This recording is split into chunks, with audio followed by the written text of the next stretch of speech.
દિયોદર તાલુકા પંચાયતના પ્રમુખ અને ઉપપ્રમુખની ચૂંટણી માટે 11:30 વાગ્યાનો ટાઈમ એ ચૂંટણી અધિકારી અને એજન્ટાની કોપીની બજવણી પ્રમાણે તમામ સભ્યોને જાણ કરવામાં આવી હતી. અમારા સભ્યો 11 વાગે સભાખંડમાં હાજર છે. મેં 11 વાગે પ્રેસની સમક્ષ કીધું હતું કે ગઈકાલે અમે કલેક્ટરને રૂબરૂ મળીને આ ચૂંટણી અધિકારીના બદલે બીજો ચૂંટણી અધિકારી એ ચૂંટણી કરાવવા માટે કરીને આવે ને એની નિમણૂક કરવામાં આવે. આ વાત અમે ગઈકાલે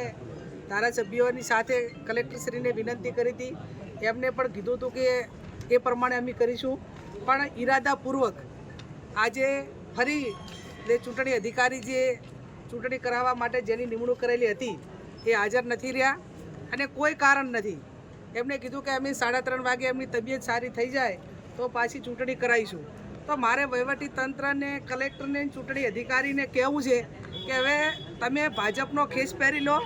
અને ઘડતા બે સભ્યો, એક પ્રાંત અધિકારી સભ્ય થઈને બેહે અને એક કલેક્ટર થઈને સભ્ય બેહે કે અમે ભાજપના બે સભ્યો છીએ અને બહુમતી થઈ જાય. અને એવું ના થાય તો તમે તમારી રીતે પ્રોસિડિંગ લખી અને ભાજપનો પ્રમુખ ને ઉપપ્રમુખ જાહેર કરી દો. તમારે હવે તમે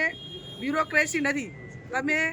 ભારતીય જનતા પાર્ટીના દલાલ છો, તમે ભારતીય જનતા પાર્ટીના પટાવાળા છો, ભારતીય જનતા પાર્ટીના સભ્ય છો ને ભારતીય જનતા પાર્ટીના એક ચૂંટાયેલો પદાધિકારી નહીં પણ એક સામાન્ય ઓલો હોય એ પ્રમાણેનું તમારું વર્તન છે. એટલે તમારું એક અધિકારી તરીકે એક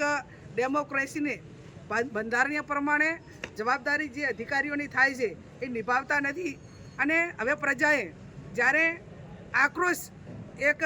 પરાકાષ્ઠે છે ત્યારે આ ગુજરાતનું વાતાવરણ એ દોડવાની જે એમની પોતે માનસિકતા ધરાવે છે અને આટલી સહનશીલતા કોંગ્રેસના કાર્યકરો અમે બધા ધોમ ધકતા તાપમાં એક બેનને અત્યારે ડિલિવરી છે, ડૉક્ટરે એની તારીખ આપેલી છે અને ચૂંટણી 11 વાગ્યા ને 11:30 વાગ્યાની મુલતવી રાખીને 3 વાગ્યાની કરી તો એ સભાખંડની અંદર ગાદલું નાખીને એ પંખાની નીચે એ બેન સૂતી છે. એના જેટલા બીમાર તો કદાચ પ્રાંત અધિકારી નહીં હોય અને એટલી બધી એમની મેડિકલ રીતે જરૂરિયાત નહીં હોય, પણ છતાં જેમ એક હિટલર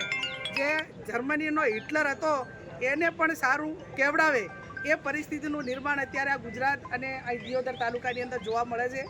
ભગવાનને પ્રાર્થના કરીએ કે આવા અધિકારીઓને આવી સરકારને સદબુદ્ધિ આપે, લોકશાહીનું હનન ના કરે અને સમય જતાં વાર લાગતી નથી. જેમ માછલી પાણીમાં તરફડે ના બધા કરેલા જે કર્મો છે એ ભગવાનને ત્યાં એ ભોગવવા ના પડે ને ભવિષ્યમાં પણ ના ભોગવવા પડે એવી હું એમની પાસે અપેક્ષા રાખું છું અને એમની પાસે ફરી વિનંતી કરું છું કે લોકશાહીને માનીને આ 3 વાગે તમે ચૂંટણીનો સમય આપ્યો છે તો 3 વાગે તમે ચૂંટણી કરાવો અને લોકશાહીને માન આપો. અને જે બહેનની પીડા છે એ પીડાને થોડું પણ તમારી રાક્ષસી માયા, એક દયાહીન છો એ ભલે તમે સત્તાના એક નશામાં આટલી હદે થતા હોય પણ તમારે ઘરે પણ કોઈક બેન છે, તમારે ઘરે કોઈક દીકરી છે, તમારે ઘરે પણ તમારા પત્ની કોઈક હશે અને એ પ્રસ્તુતિની આવી પીડામાં હોય ત્યારે તમને પોતાને કેવો અહેસાસ થાય, તમને કેવું ફીલ થાય એનો વિચાર કરીને એક આ ગરીબ બેન દીકરી ઉપર તમે દયા કરી અને 3 વાગે ચૂંટણી કરાવો એવી હું વિનંતી કરું.